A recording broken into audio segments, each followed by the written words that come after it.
this is now in relation to Matlala and subsequently the application, the internal application to you to authorize a further investigation. Can you give us, I know in your response to Honorable Malema now, and one can understand these matters are sub judice and your concern about fairness to the accused persons and a subsequent fair trial. You don't want to jeopardize that. But can you give us some idea of what was in this referral? For example, was there any mention about the PKTT? Is there any mention about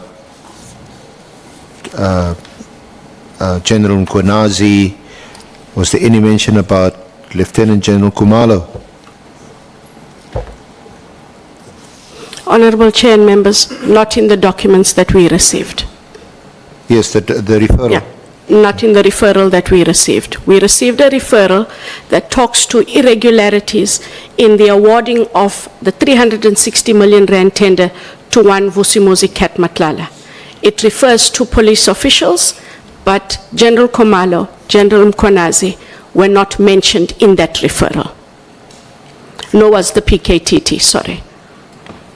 It refers purely to the tender process, and other members of the South African Police Services within the supply chain of the South African Police Services, the bid evaluation committee, the bid adjudication committee. That is where it stopped. There's no reference to any of those that you've mentioned, Honorable Chair. And just again in your response to Honorable Malema, when you confirmed, I think, that a minister or ministers are also mentioned, is it in the same referral? So, to be clear, it's not ministers that are mentioned. There are allegations that politicians are involved, and so we have to determine who these politicians are and what their level of involvement was and whether that involvement then amounts to criminality. In a lot of them, they also would talk of, for example, other persons affiliated to Mr. Matlala. No names are provided. I guess as one does the investigation, you have to look at who in that entire value chain would have been compromised and or complicit in the awarding of what now turns out to be a tender that ought not to have been awarded to Mr. Matlala.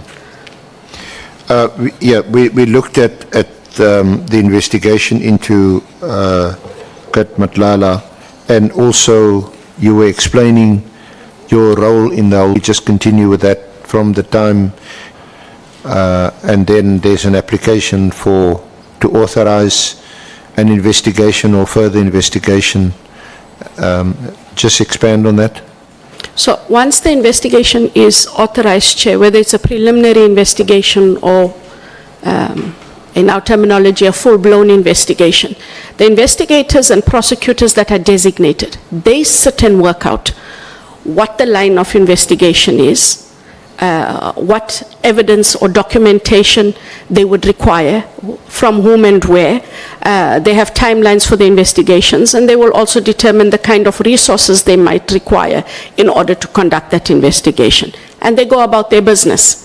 They will engage the ID, for example, if there is something that is required, and given our stakeholder relationships, there are instances where it is better, as we have also done with the National Commissioner of Police. More often than not, we will first write a letter making a request for certain things. So there are instances where, for example, they would come to the ID and indicate what they need, and we rather follow that recourse of writing a letter and requesting information. Of course, then when we need it for court-directed purposes, we then agree with the person, we're going to have to serve you with the Section 28 subpoena, especially for issues of chain of custody and evidence. The investigations will carry on. Honorable Skosan.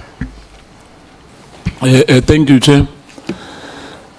I just want to find out the clarity. As you sit there, you just said that there's allegations against politicians, am I right?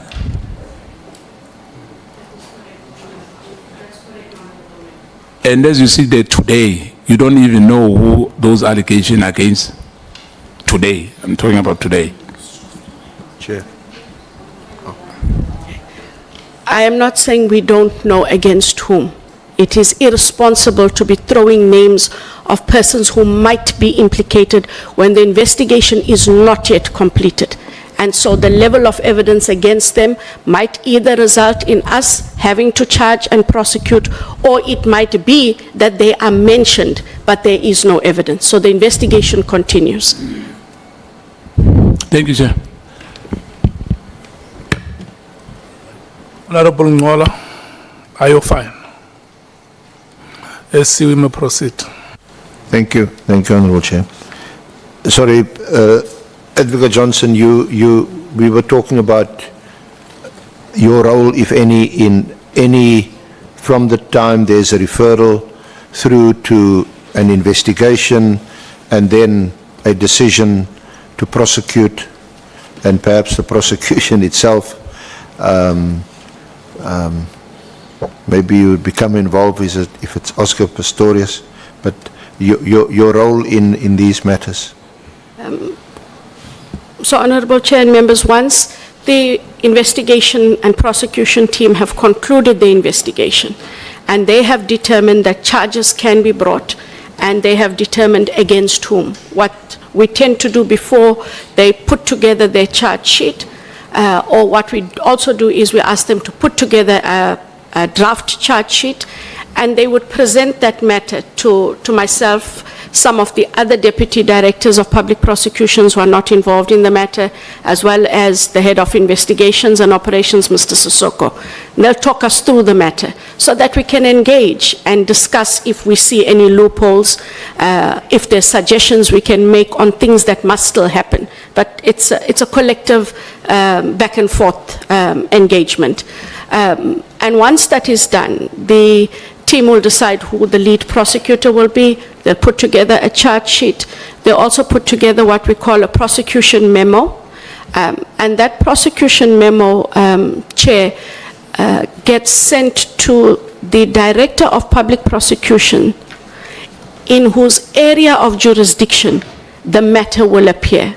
Because in terms of the NPA Act, the investigating director enrolls after consultation with the Director of Public Prosecutions of that specific jurisdiction. So we send through the prosecution memo, they apply their minds, DPP will usually send a letter to say they have gone through the matter, you may go ahead. And then we enroll the matter as other criminal matters do in the normal course of NPA matters, and they run through the court system. So, also just to be clear and understand, do you authorize the prosecution of a matter referred to IDEC, or is the decision to prosecute the matter with the DPP in a particular province, or does the DPP just enroll the matter for a criminal trial? So the investigating director and all the prosecution staff in IDEC have a delegation and mandate to institute prosecutions for and on behalf of the state, similar to any of my counterparts in any of the other NPA offices and divisions. So it is not seeking permission to enroll the matter, it is to inform the DPP that we will enroll the matter in the area of his or her jurisdiction. However, what has happened is they can ask clarity from that prosecution memo. One or two have, we respond thereto, and then they indicate they are satisfied. But the institution of the prosecution happens by the lead prosecutor in the team. What the ID will do is, in going through the charge sheet, would approve that yes, this is a charge sheet and that it can go to court. Honorable Chair, I think this hands. Honorable Nomvalo. Yeah, no, thanks, Chair. Advocate, I just want to be clear on this aspect. Does a referral only require you to prosecute? Do you not face instances where, for instance, a referral will come with evidence which is not complete, which requires you to do more investigation in order for you to establish prima facie evidence? Is it always the case that it requires you to prosecute, it comes with prima facie evidence? Honorable Nomvalo, no. When the referral comes, investigation must get done. So an investigation must first be declared in IDEC, and the investigation must be done. So even if we are given a referral with what others might consider substantial evidence, we have to declare an investigation.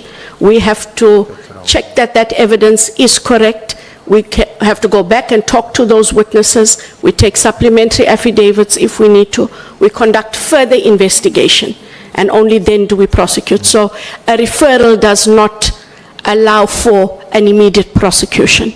A referral allows for an investigation first. Even if we were given a docket, Honorable Nomvalo, we would have to first authorize in the IDEC space, and investigations must happen, albeit just to verify.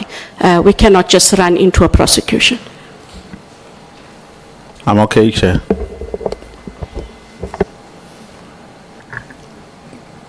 Let's proceed, SC. Thank you, Honourable Chair. We just needed some clarity, because you talk about the team, the investigating team, and now the prosecuting team. The matter is discussed. The matter is discussed. But what is discussed? Are you discussing whether there are prospects, or what the prospects are of a successful prosecution?